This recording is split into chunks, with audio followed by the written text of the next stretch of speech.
नमस्कार, आप देख रहे हैं देवभूमि का दंगल। मैं हूं आपके साथ शैलेंद्र चौहान। उत्तराखंड के हरिद्वार में महाकुंभ में कोरोना जांच घोटाले का मामला सामने आया था और एक बार फिर हरिद्वार में ही पुस्तकालय घोटाले का मामला सामने आया है। हालांकि जो मामला है थोड़ा पुराना है, लेकिन अब ये तूल पकड़ने लगा है। इसी पर हम बात करेंगे। हरिद्वार घोटालों पर सवाल। तो एक बार फिर से जो पुस्तकालय घोटाले का मामला है वो तूल पकड़ने लगा है। हालांकि मामला ये 2010 का है, जब जो मंत्री हैं बीजेपी के जो अध्यक्ष हैं, प्रदेश अध्यक्ष मदन कौशिक, वो उस वक्त विधायक थे और उस वक्त का ही मामला है। और ये अभी आम आदमी पार्टी जो है और कांग्रेस पार्टी अब इसको लेकर आंदोलन कर रही है। उसका कहना है भ्रष्टाचार की जांच होनी चाहिए और हाईकोर्ट जो नैनीताल का है वहां पर ये मामला पहुंच चुका है। इसी पर बात करेंगे, उससे पहले रिपोर्ट देखिए।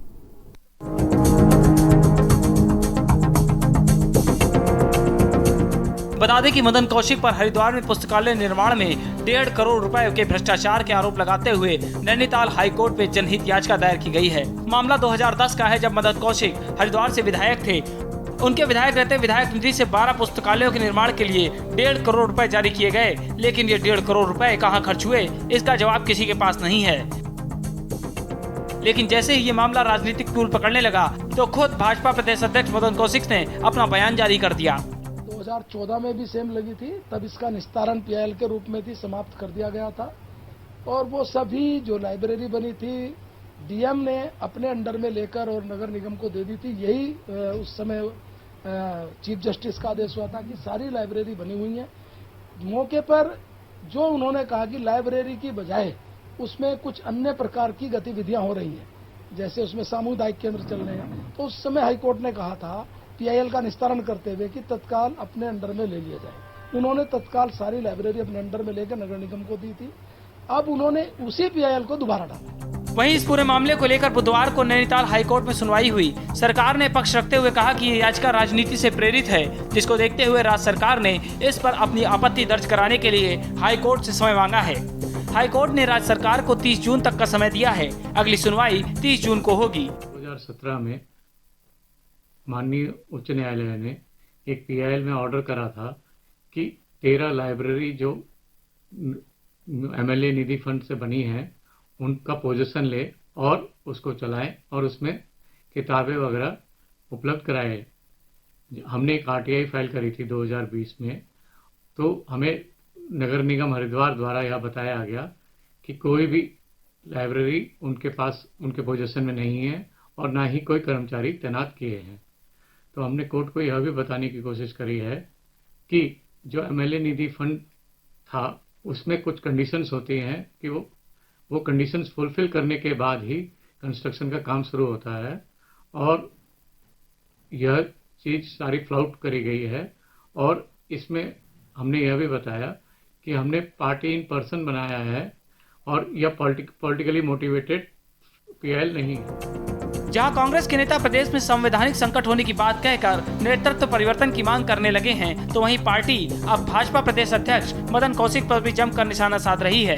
कांग्रेस का कहना है अब भाजपा अध्यक्ष अपने आप को सिस्टम से ऊपर समझने लगे हैं और जब मदन कौशिक ने कुछ किया ही नहीं तो घबरा क्यों रहे हैं। कौशिक जो कि सूबे के भाजपा के अध्यक्ष हैं, वो अगर अपने आप को सिस्टम से ऊपर समझ रहे हैं, अगर आपने कुछ नहीं किया तो फिर इतना बौखलाने की जरूरत नहीं है। आपने पुस्तकालय के लिए अपनी विधायक निधि से सुना करोड़ों रुपया निर्गत किया और वो पुस्तकालय आज एग्जिस्टेंस में नहीं है। कहीं भी कोई पुस्तकालय पाया ही नहीं जाता, उसकी जगह पर वेडिंग हॉल्स हैं, उसकी जगह पर दूसरी और चीजें हैं। तो ऐसे में अगर याचिकाकर्ता कोर्ट में गए हैं तो कानून को अपना काम करने दीजिए। आपको मुझे लगता है अपनी सफाई देने की जरूरत नहीं है। और जो भी मामला सबजुडिस होता है, इतनी अकल मुझे लगता है मदन कौशिक जी को होनी चाहिए कि जब कोई मामला सबजुडिस होता है तो उसके बारे में टीका टिप्पणी नहीं की जाती। आपको कोई सफाई या बयान देने की जरूरत नहीं है। Let the law take its course. एक के बाद एक कर भाजपा के नेता गंभीर आरोपों में लगातार घिरते जा रहे हैं। कांग्रेस भी लगातार हमलावर हो रही है, लेकिन अब ये देखना होगा कि भाजपा प्रदेश अध्यक्ष मदन कौशिक पर लगे भ्रष्टाचार के आरोपों की 30 जून को क्लीन चिट मिलती है या नहीं। देहरादून से के न्यूज इंडिया के लिए अशोक कुमार की रिपोर्ट।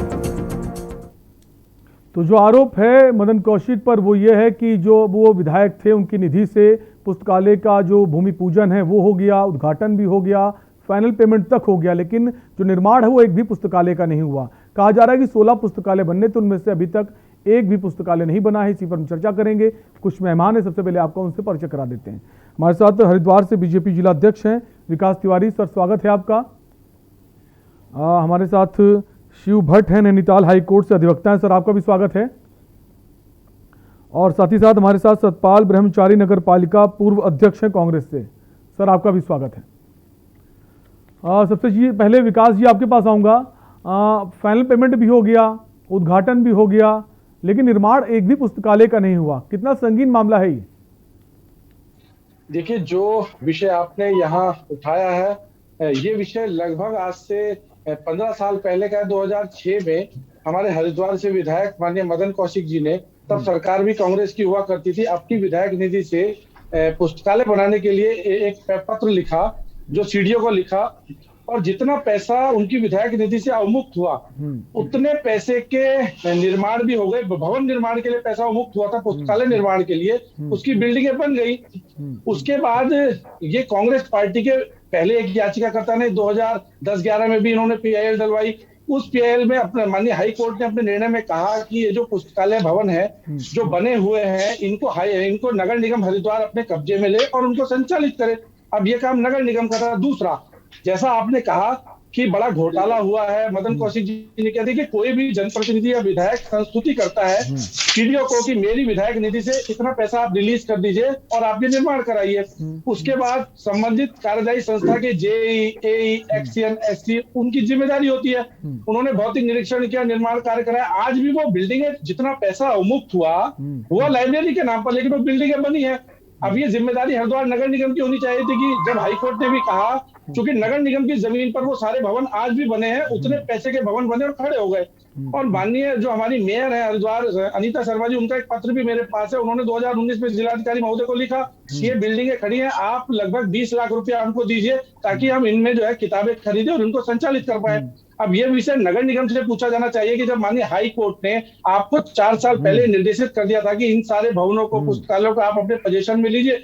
और देखिए, जब बिल्डिंग बन गई तो ठीक है, कहीं वाल्मीकि समाज के पंचायत घर बन गए, कहीं खाली जगह में तो समाज के लोग उसको कहीं ना कहीं उस रूप में ले लेते हैं। और दूसरा, मैंने कहा कि ये कांग्रेस के लॉबी, कांग्रेस के कुछ लोग, कांग्रेस का कॉकस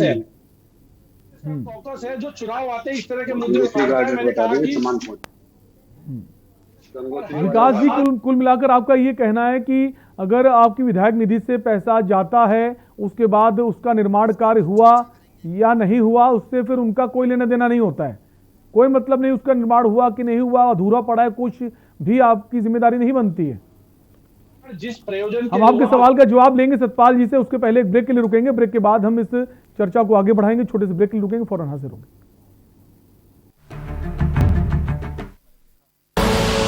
आप देख रहे हैं के न्यूज, खबरों का सारथी।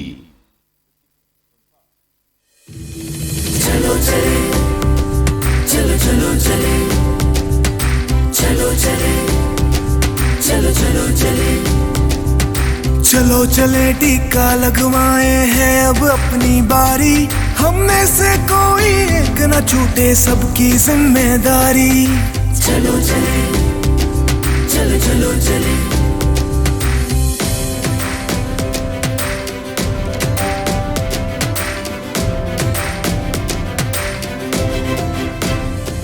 न शर्माना, न घबराना, न तुम आलस करना, कोरोना महामारी को मिल साथ खत्म है करना।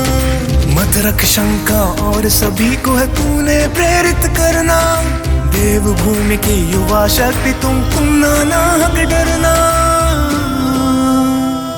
हम युवा शक्ति है, साथ में मिलके करनी ये तैयारी, हम में से कोई एक न छूटे, सबकी जिम्मेदारी। चलो चले, चलो चलो चले, चलो चले, चलो चलो चले। कोरोना से लड़ेंगे जंग, वैक्सीनेशन करवाएंगे हम, कोरोना को है हराना, कोरोना मुक्त उत्तराखंड है बनाना। सूचना एवं लोक संपर्क विभाग उत्तराखंड द्वारा जनहित में जारी। आप देख रहे हैं के न्यूज, खबरों का सारथी।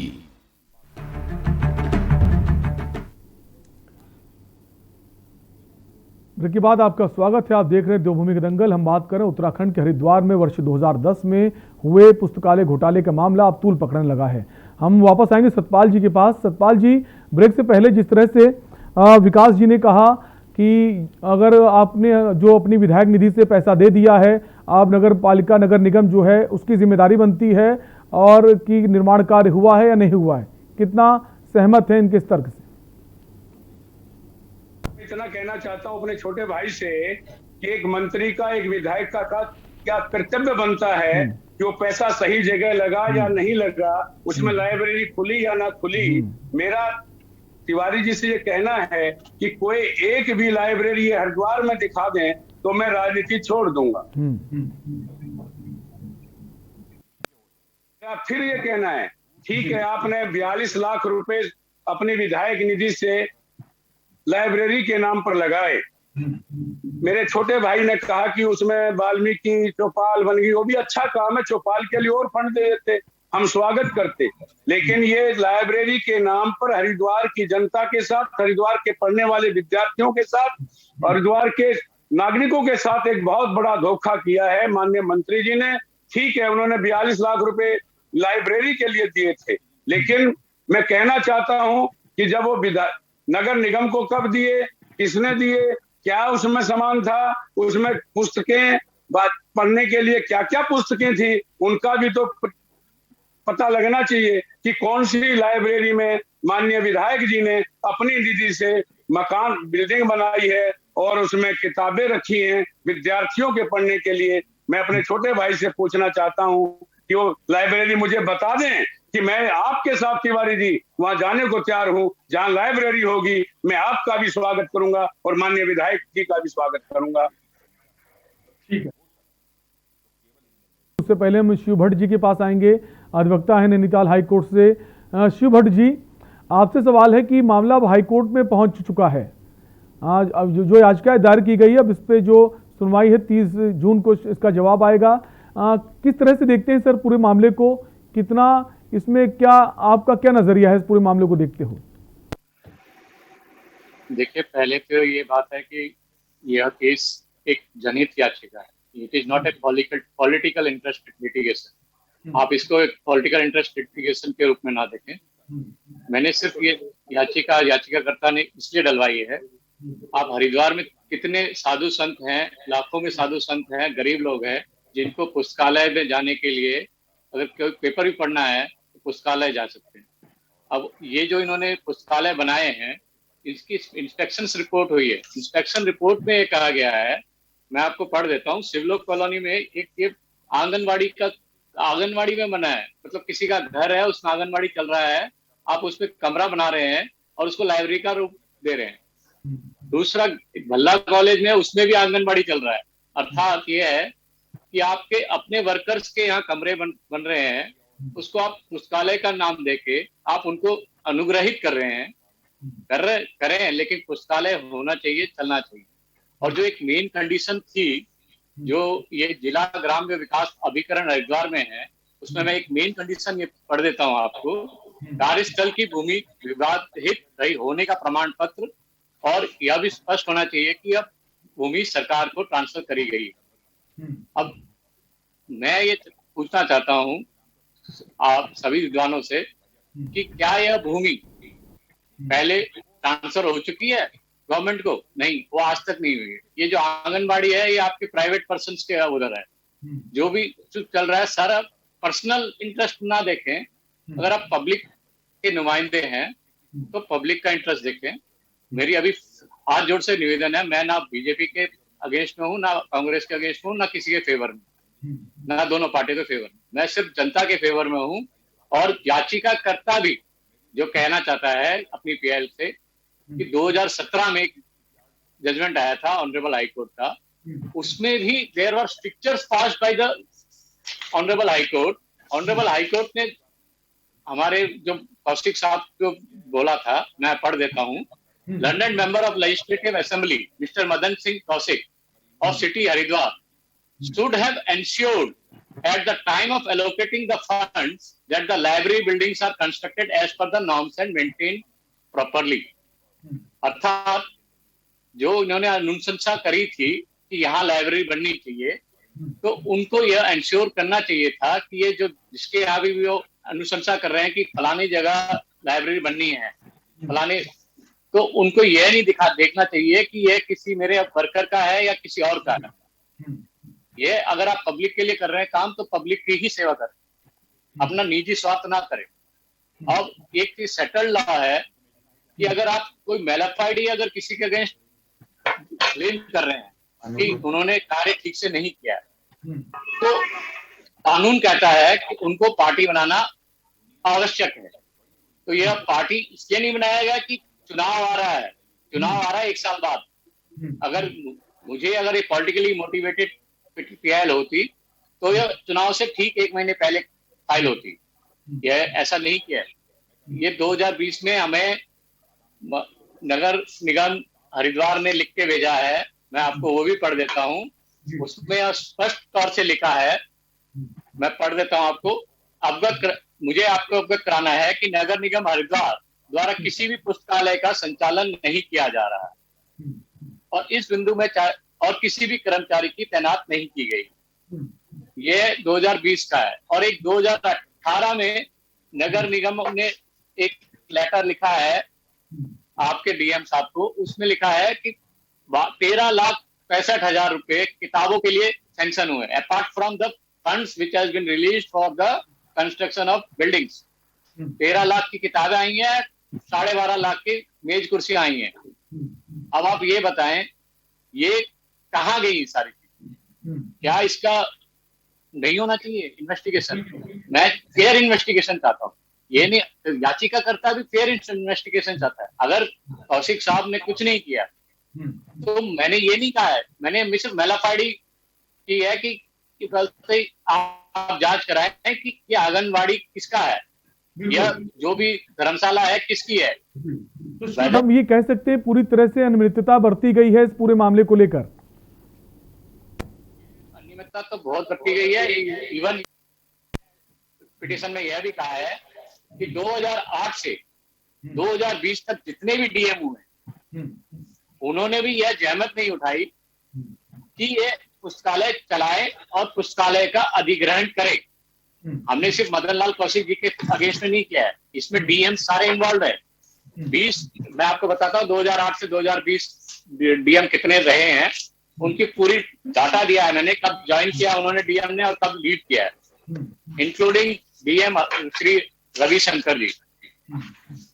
तो यह कहना इनका बिल्कुल गलत है। आज तक 14 डीएम हुए हैं 2008 से 2020 तक, और 14 डीएमओ में से किसी डीएम ने पब्लिक का इंटरेस्ट नहीं देखा। ऑर्डर्स पास होते हैं कोर्ट के, लेकिन ऑर्डर्स को क्या डस्टबिन में डाल दिया जाता है? क्या न्यायपालिका की यही इज्जत रह गई है? मैं ये पूछना चाहता हूँ सरकार से भी और विपक्ष से भी। बिल्कुल एडमिनिस्ट्रेशन के जो अधिकारी हैं उनकी भी जिम्मेदारी बनती है कि आखिर अगर कोई निर्माण कार्य हो रहा है वो अभी तक पूरा हुआ है नहीं हुआ, वो भी जिम्मेदारी बनती है। ब्रेक का वक्त है, ब्रेक के बाद वापस आएंगे और चर्चा को आगे बढ़ाएंगे। आप देख रहे हैं के न्यूज, खबरों का सारथी। कोरोना महामारी में हर घर हर थाली में हो अन्न, तीरथ सरकार का ये है मिशन। इस संकल्प के साथ प्रदेश के मुख्यमंत्री तीरथ सिंह रावत योजनाओं को पूरा करने में जुटे हैं। राज्य में राष्ट्रीय खाद्य सुरक्षा योजना के अंतर्गत 13.95 लाख राशन कार्ड धारकों को नियमित रूप से प्रति यूनिट प्रतिमाह 2 किलो गेहूं एवं 3 किलो चावल वितरित किए जा रहे हैं। प्रधानमंत्री गरीब कल्याण अन्न योजना के माध्यम से राष्ट्रीय खाद्य सुरक्षा योजना के कार्ड धारकों को इस महामारी के काल में नवंबर 2021 तक मुफ्त राशन की व्यवस्था की गई है। इसके अंतर्गत लाभार्थियों को 3 किलो गेहूं एवं 2 किलो चावल प्रति यूनिट वितरित किया जाएगा। राष्ट्रीय खाद्य सुरक्षा के 13 लाख परिवारों के अतिरिक्त राज्य के लगभग 10 लाख राशन कार्ड धारकों को राज्य खाद्य योजना के अंतर्गत 20 किलो राशन, 10 किलो गेहूं और 10 किलो चावल 3 महीने मई, जून और जुलाई के लिए उपलब्ध कराया जा रहा है। राज्य के सभी 23.66 लाख सार्वजनिक वितरण प्रणाली के लाभार्थियों को 2 किलो चीनी प्रति कार्ड 3 माह मई, जून और जुलाई के लिए वितरित की जा रही है। प्रवासियों को खाद्यान्न सुरक्षा प्रदान करने हेतु राज्य में वन नेशन वन राशन योजना को क्रियान्वित किया गया है। जानकारी हेतु हेल्पलाइन नंबर भी जारी किया गया है, जिसमें आप 1800-180-4188 पर संपर्क कर सकते हैं। कोरोना के इस दौर में तीरथ सरकार है आपके साथ। हर घर राशन पहुंचाना, यही है तीरथ सरकार का प्रयास। जुबान के लिए उड़ चला गैरों की ज़मीं पर, खुशबू अपने पन की ढूंढता। दूर कितना भी जाओ, इस जुबान से दूर ना जा पाओगे। विमल, बोलो जुबान केसरी। आप देख रहे हैं के न्यूज, खबरों का सारथी।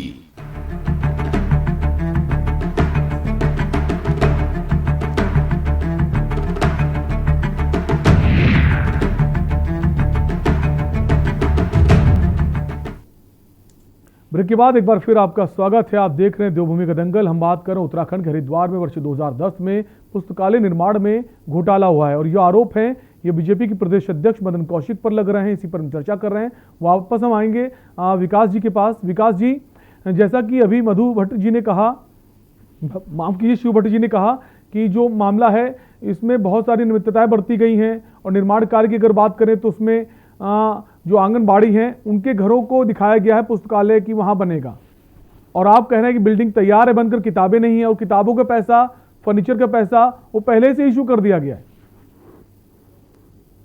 इस प्रकरण में चौथी बार याचिका डाली गई है हाई कोर्ट में। ये केवल मामले को लाइमलाइट में लाने के लिए हमारे कांग्रेस के कुछ मित्र जो ऐसा करते हैं। दूसरा मैं बताऊं, देखिए 12 से 17 तक 2012 से 17 तक कांग्रेस सरकार थी, क्यों नहीं इन्होंने जांच की। आप यहाँ आपको इस डिबेट में ना उस एक्सचेंज को भी बुलाना चाहिए था जिसने पैसा रिलीज किया। पेमेंट कोई विधायक जी ने थोड़ी की, पेमेंट तो एक्सचेंज ने, जेई ने, यही ने की। दूसरा, अब देखिए कि वो भवन आज भी बने हैं, वो उसने अपनी रिपोर्ट में कहा है। जो जिलाधिकारी महोदय ने जांच कमेटी बनाई, उन्होंने कहा कि वो भवन आज भी बने लेकिन लाइब्रेरी नहीं है। अब ये काम तो तत्कालीन जो नगर पालिका के अध्यक्ष रहे सतपाल ब्रह्मचारी जी, उसके बाद जो मेयर बने उनका काम था। चूंकि हाईकोर्ट ने साफ साफ कहा है कि नगर निगम इनको अपने कब्जे मिले और वहां लाइब्रेरी संचालित करवाए। हमारी बहन अनीता शर्मा जी ने भी एक लेटर जिलाधिकारी महोदय को दिया कि साहब 18 लाख रुपए दीजिए, हम लाइब्रेरी चलवा देते हैं। तो केवल ये लिपि की त्रुटि है कि जो है पुस्तकालय के लिए जो पैसा अवमुक्त किया गया, वहां पुस्तकालय न होकर के उतने पैसे के भवन तो बने हैं, लेकिन जब लाइब्रेरी चलाई जो जैसा कहा है कि 2 आंगनबाड़ी कार्यकर्ता जो हैं वहां की, उनके एड्रेस को दिखाया गया पुस्तकालय की वहां पर पुस्तकालय बनेगा। तो अगर सरकारी निर्माण अगर होता है, सरकारी जमीन पर होता है ना, उस पर किसी व्यक्तिगत की प्रॉपर्टी नहीं हो सकती ना। जी आपसे ही सवाल है।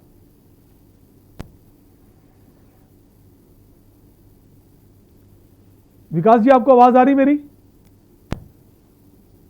ठीक है, विकास जी के पास वापस आएंगे। सतपाल जी, जैसा ही कहना है शिव भट्ट जी का कि जो प्रॉपर्टी है वो जो है वो जो आंगनवाड़ी कार्यकर्ता हैं उनके नाम पर अलॉट कर दी गई।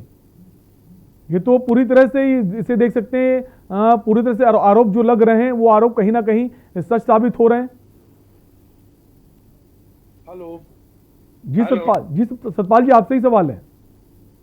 मान्यवर, मैं कहना चाहता हूं छोटे भाई से, मैं 2003 से 8 तक चेयरमैन नगर पालिका हरिद्वार रहा हूं। एक भी चिट्ठी मेरे पास नहीं आई कि मैंने ये पुस्तकालय विधायक निधि से बनाया, इसमें आप लाइब्रेरी बना के देते, हैंडओवर करते तो मैं निश्चित लाइब्रेरी चलाता। वो काम एक्सचेंज का था, यही का था, नहीं, जनप्रतिनिधि का काम है। पैसा विधायक निधि से विधायक महोदय के, मंत्री महोदय के आदेश से मिलता है। तो वो भवन बन गए, अधिकारी पैसा नहीं देता। जो पैसा उन्होंने रिलीज कर भवन निर्माण के लिए दिया, लाइब्रेरी के भवन निर्माण के लिए दिया, वो बन गए भवन। उतने पैसे के बिल्डिंग बनी है, का भी नहीं पता लग रहा। अभी वकील साहब ठीक बोल रहे हैं। मैं धन्यवाद करना चाहता हूँ कि उन्होंने हरिद्वार की पीड़ा को वो देखा और सुना है। वो डीएम साहब की रिपोर्ट है, आपकी सरकार के कार्यकाल में डीएम ने रिपोर्ट की। लेकिन विकास भी तो है, फर्नीचर का जो पैसा है और किताबों को जो पैसा है वो तो इशू हो गया ना, वो तो पास हो गया। तो किताबें फर्नीचर भी तो नहीं है। आप कह रहे भवन बन गए हैं तो किताबें और फर्नीचर भी तो वहां होनी चाहिए ना। देखिए, मेरी जो जानकारी है वो सारा कुर्सियां कहाँ गई, वो कुर्सियां कहाँ पे गई, और उसका वो किताबें कहाँ पर गई, वो धार्मिक ग्रंथ कहाँ पे गए, वो बच्चों की पढ़ाई के ग्रंथ कहाँ पर गए। 13 लाख रुपए दिखाए हैं, वो कहाँ गए, वो फर्नीचर कहाँ गया? उसका जवाब नगर निगम देगा। नगर निगम से जवाब लो ना, हाई कोर्ट ने कहा नगर निगम इसका रखरखाव करे, नगर निगम बताएगा। आपने अभी कहा सतपाल ब्रह्मचारी चेयरमैन थे, मैं चेयरमैन था, लेकिन ठीक है, मामला अब हाईकोर्ट के संज्ञान में है। अब इसमें ज्यादा टीका टिप्पणी भी नहीं करनी चाहिए, हाईकोर्ट खुद ही फैसला करेगा अगर कि मामला पूरा क्या है। अगर आरोप है, आरोपी कोई है, उसके ऊपर कार्रवाई की जाएगी। समय का अभाव है, हम यहाँ अपने कार्यक्रम को विराम देंगे। सतपाल जी आपका शुक्रिया, आप हमसे जुड़े। शिव जी आपका भी शुक्रिया और विकास जी आपका भी शुक्रिया। तो पहले हरिद्वार के जो मामला आया, पहले कुंभ का कि कोरोना जांच घोटाला सामने आया, अब एक और मामला हरिद्वार से जुड़ा हुआ आया कि पुस्तकालय निर्माण में कई खामियां और कई कोताही बरती गई हैं। हालांकि मामला हाईकोर्ट में है, अब जल्दी इस मामले की सुनवाई होगी। फिलहाल इस चर्चा में इतना ही। बाकी खबरों के लिए देखते रहिए के न्यूज़ इंडिया। नमस्कार।